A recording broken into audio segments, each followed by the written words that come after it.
Alright, so now what we're going to do is that we are going to look at section 9.2, which is talking about the central limit theorem for sample means. So in the previous example, what we did in section 9.1 is that we noticed that if we took samples and they were big enough and random enough, then they would match up with our population's average. So here's something pretty cool, is that we can use the sample mean even if the population distribution isn't normal. So here's why. Let's look at the figure below, which is the distribution of annual tuitions and fees to all two-year colleges in the United States between 2012 and 2013. Okay, so just something quick to note is that this population has a mean of 30. So there's 3,000 here, so our mean is probably somewhere over here. Okay, now is this unimodal or symmetric? No. It's very ugly, but here is the reason that that is actually okay, is if our sample is random enough, okay, and large enough, here's what's going to happen, is that our samples are going to act as miniatures of our population, so they will have a similar average. Okay, so what that means is even though my actual population distribution isn't normal, my sampling distribution will be. So if we look at this example, let's say that we took 30 random colleges and we found their average tuition. Okay, so if we do this 200 times and plot the frequency below, what we're going to see is that our samples are going to have an average the same as our population. Okay, so about 30. So, for example, here we had a sample of 30 colleges that had pretty low tuition. Over here we had a sample of colleges that had pretty high tuition. But overall, most of our colleges, okay, had samples that's averages were about 30. Now, if we increase that number of colleges in our sample, we get a sampling distribution that's even more normal, which means that most colleges that we take will have the same average as our population. Okay, so the difference between the population distribution and the sampling distribution is even though the population distribution can be anything it wants to be, the sampling distribution, okay, will always be normal if it is random and large enough. So if we have a population mean of mu, then most of our samples are going to fall close to that, and we might get some that are lower and some that are higher, but overall we will get a normal distribution, which is great. We love normal distributions, especially with the empirical rule. So to give you an idea even further of how the sample size really affects our sampling distribution, let's look at this example.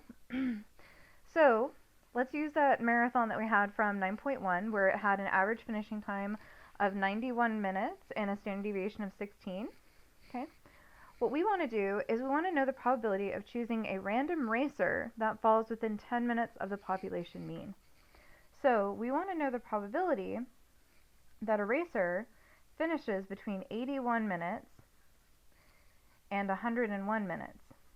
Now here's the thing, is that our sampling distribution is going to be normal, and we're going to expect this racer to finish at 91 minutes, but they're going to be off by a little bit, and the amount they're going to be off, remember, is going to be the standard error, which is 16 divided by, well, our sample size is really small. We only have one racer, so it's going to be the square root of 1.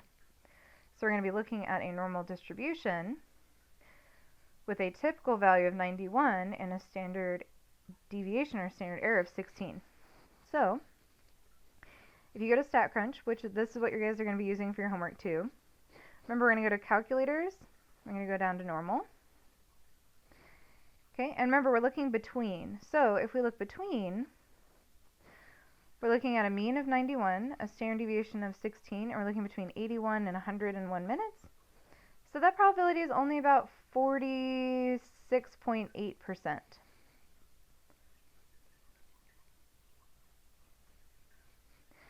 Now, what's the probability that we choose 9 racers who have a sample mean finishing time within 10 minutes of the population mean?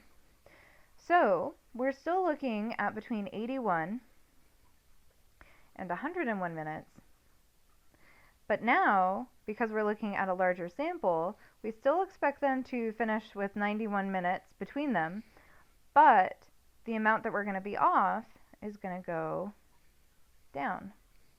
So we're going to have a normal distribution for a sample where we expect this group of 9 to have an average finishing time of 91 minutes, but now their standard error, we expect it to be off by about 5.3. So when we plug that into StatCrunch, remember we're still looking between these two values. So now it's jumped up to 94.08%. Wow. The reason it increased so much is because, remember, here we're just looking at one individual, and one individual can vary so greatly. But if you look at 9 people, even if you have, let's say, a slower racer, remember, you're going to have a faster racer that's going to even them out. Alright, so let's look at if we choose 30 racers. So, again, we're looking at the same probability, but now our distribution, okay, that error is going to go down because, again, 30 racers, that means I even have more opportunity to have a fast racer outweigh a slow racer, and et cetera, et cetera. So, it's going to be 16 divided by the square root of 30.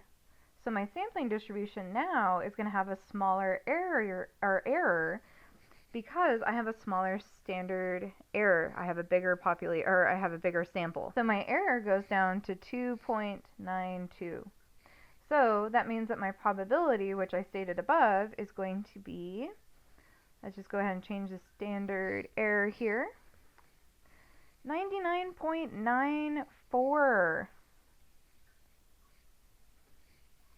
So watch, even though my sample increased from just 1 to 30, look at how much my probability increased. It did over double, so that's amazing. The more people you add, the better your precision is. So what trend do we see happening as our sample size gets bigger? We see better precision.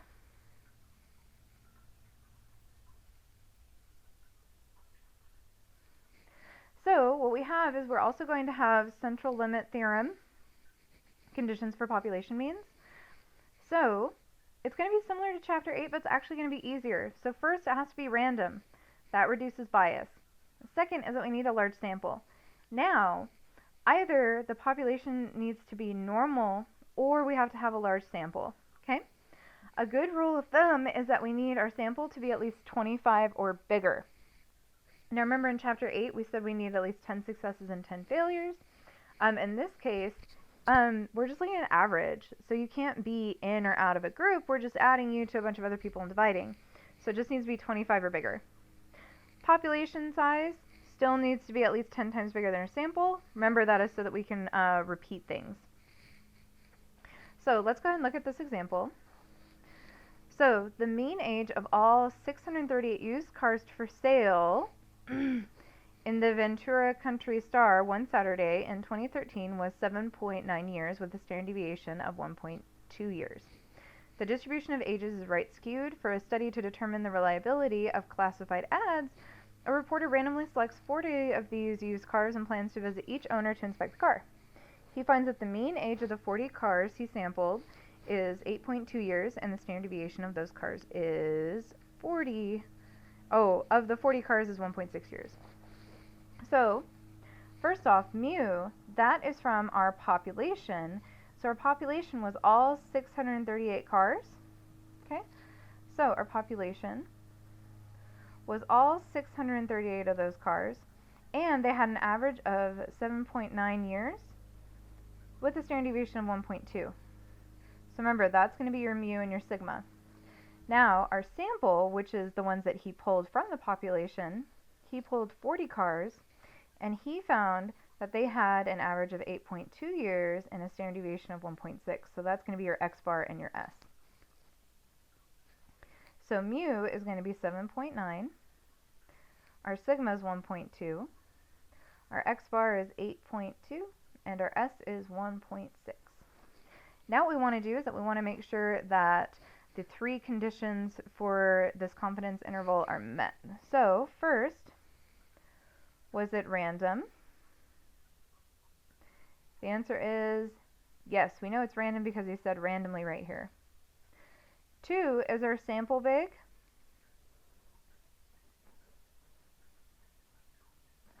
The answer is also yes, because we had a sample of size 40, which is greater than or equal to 25. So we check that box.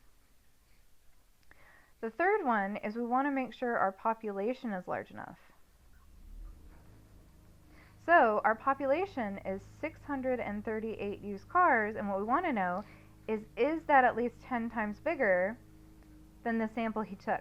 Now remember, he took a sample of 40 cars. So is 638 greater than or equal to 400? Sure is. So we met all the conditions that we needed to.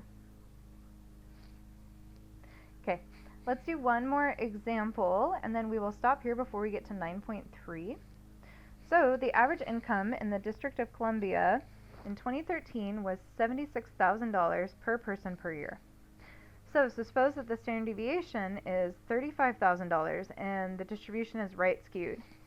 So it's right skewed. What that means, remember, is that we're going to have a graph that looks like this. So we're going to have people that make a lot of money, and they're going to pull our mean away from the true center. That's why that standard deviation is so suspicious looking. So what we're going to do is that we're going to take a random sample of 100 residents. So the question I have is the sample large enough to use the central limit theorem? Now remember, our sample needs to either be normal, which ours isn't, or it has to have a large sample size of 25 or larger. So since our sample size is 100 people, then yes, 100 is greater than or equal to 25. So we are good to go. All right, now we want to know what's the mean and the standard error of this sampling distribution. So remember, we expect our sampling distribution to have the same mean as our population. So we expect most of our samples to reflect the population, meaning that every sample should have an average of about $76,000. Now, of course, they're going to be off.